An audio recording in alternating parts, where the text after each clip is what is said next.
Hey guys, welcome to A Day with a Purpose. My name is Samantha, and I invite you all into this podcast with the hope that you will be inspired, uplifted, and that you will grow in your faith as I talk about real life experiences, my own journey of faith, and everything in between. I hope this podcast encourages you to laugh, learn about God and the Bible, and it shows you that our holy God of the universe loves you and created you with a purpose, and this is a day with a purpose. So without further ado, let's get into the next episode.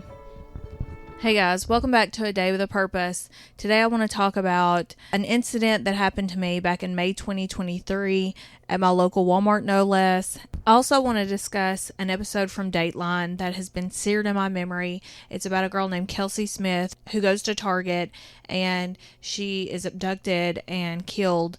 But first, I want to talk about the incident that happened to me. And I had thought about posting it when it first happened, and then I think I took time off from Facebook and never got around to doing it, and then by the time I got back on, I had forgot about it, or didn't think about posting it.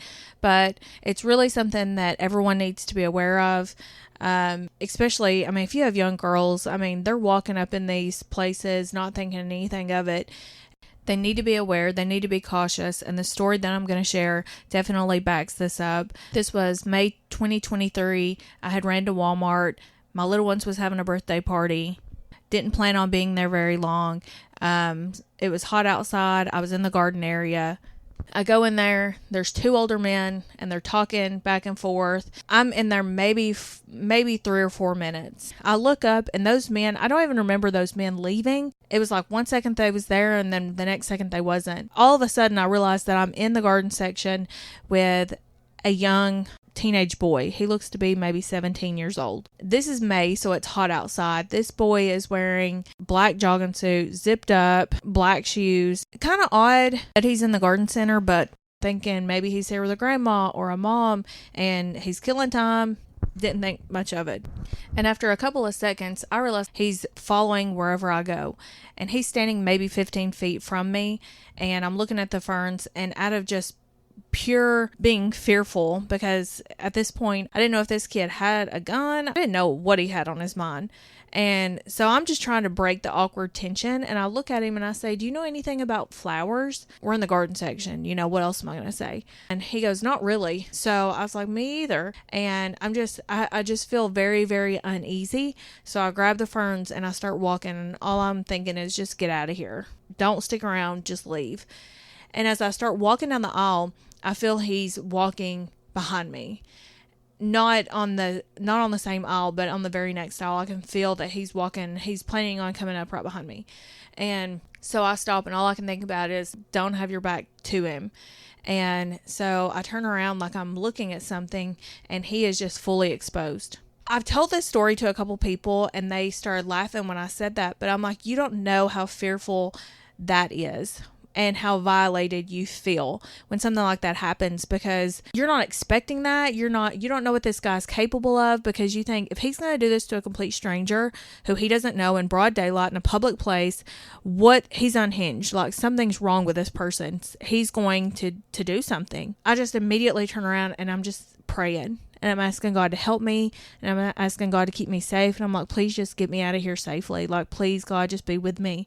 And something told me not to go outside. I started walking towards the double doors, and he starts walking. He makes like a big circle, like he's going to like come around and meet me. And something told me not to go outside, not to go out to my car. And so I go back towards the double doors like I'm going in. He is almost about to meet me as I'm getting to the doors. And of course, nobody's back there at the register. And all I'm thinking is find somebody, just find anybody and try to get some help. And I see one of the employees, and I yell at her and I say, hey miss, can you help me? I had felt him like coming up behind me. And as soon as I speak to her, he like diverts and starts going down another aisle. And she comes over there and she's helping me, and I'm shaking. My whole body is shaking. And I start telling her everything. As she's checking me out, I point him out, or where he went. I start telling her everything that just transpired. And she says, I'm so sorry. I'll report that. So I leave and I'm calling Clint and I'm telling him all about it. And he goes to Walmart the very next day and he goes to the front desk and he's talking to, I guess, the manager or whoever. And they say, we already know, we have already pulled a security video. We've seen him follow your wife out of the double doors. And here's what I want everyone to be aware of. They do not have cameras back in the garden area. And they said that even if they did, they would probably be too blurry to be able to tell anything. This is a multi-billion-dollar company that does not have adequate video surveillance. Not only do they not have adequate video surveillance, they don't even have it in all of the sections of their store. I have seen video footage from Ring doorbells that are clear as day, and you can see like for a good mile. I mean, for a long ways. And so he had said, they said that they seen, I think he was with his grandpa and his grandma, and she was like in a motorized cart. She had went out to the car, but the grandpa and the boy was walking around and following girls in the store. And they said technically they wasn't doing anything wrong, so they couldn't do anything about it. That's what I want everyone to get out of this, is be aware, because just because he didn't do anything to me that day or anyone else, and I was fearful for other young women there that could have possibly been hurt by this guy. So just be aware, because you have no idea who you're around and what they're capable of. This happened right here at my local Walmart. There is crazy people here just like there is anywhere else. I think we get comfortable when we live in a small town because we think we know everybody, but you can't trust everybody. Not everybody's a good person. There was an episode I watched on Dateline. It was a girl who went to Target, broad daylight, the middle of the day. It didn't end well for her. This girl, her name is Kelsey Smith. She lived in Overland Park, Kansas at the time. She was an 18-year-old recent graduate, and she was getting ready for a date with her boyfriend, John. And she told her dad that she was going to go to Target. She was going to pick up a gift because they were celebrating their 6-month anniversary on June 2nd, 2007. And she left around 6:30 that evening and had only, I think, an hour to get back for her date with John, because he was going to pick her up. And when she got to Target, she called her mom, and that was the last time anyone heard from Kelsey. Her boyfriend, John, came to her house where her parents were, and they were already expecting that she would have been back. This would have been around 7:30, and they all tried calling Kelsey with no success, and all the texts and the calls were going unanswered.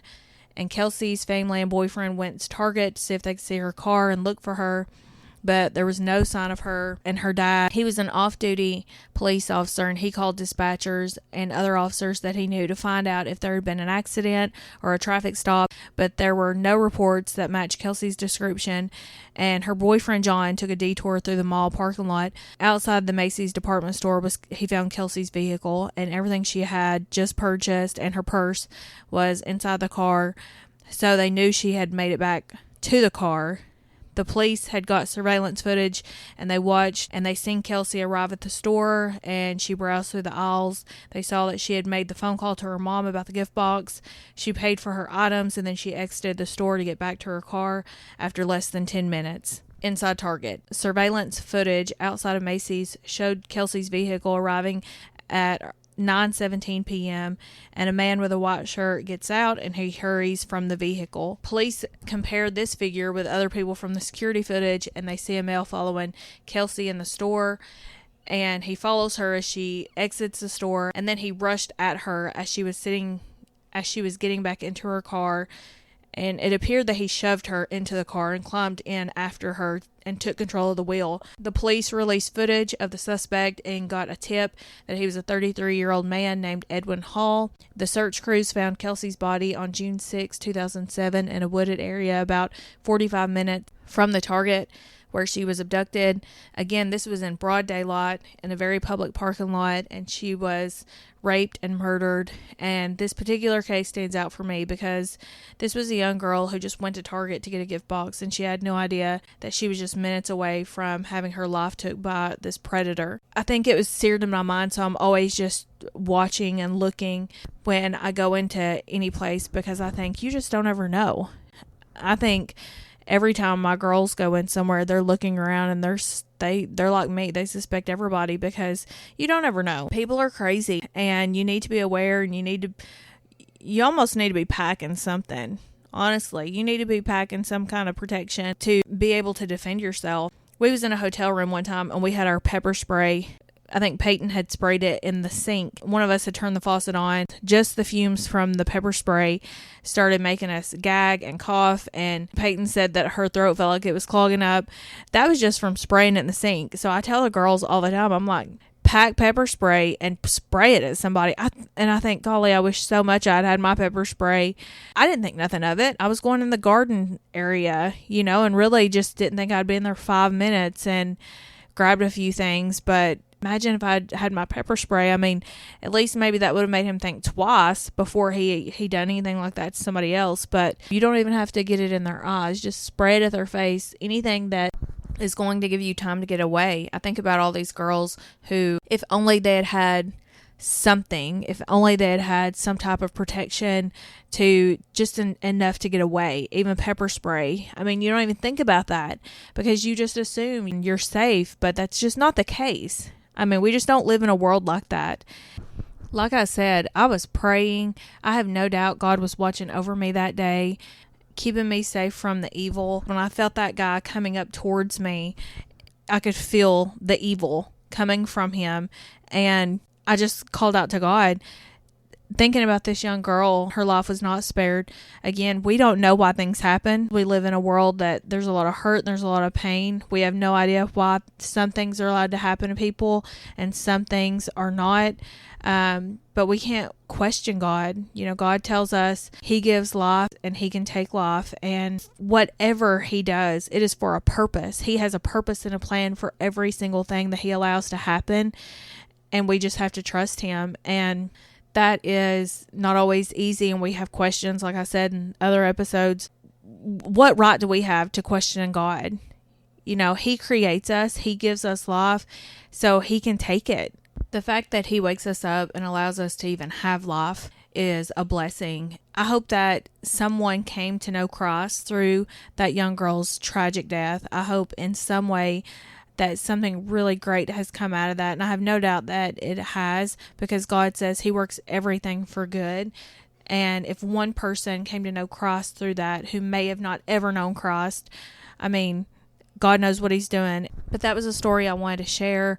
I hope it brings some awareness to someone. I hope you're cautious when you go out, and be safe, because you never know who you're going to encounter and what their intentions are. But I'm going to end the episode here. I just want you to know God loves you. God is so, so good, and God is for you. He's with you, and He created you with a purpose. And until next time, bye guys.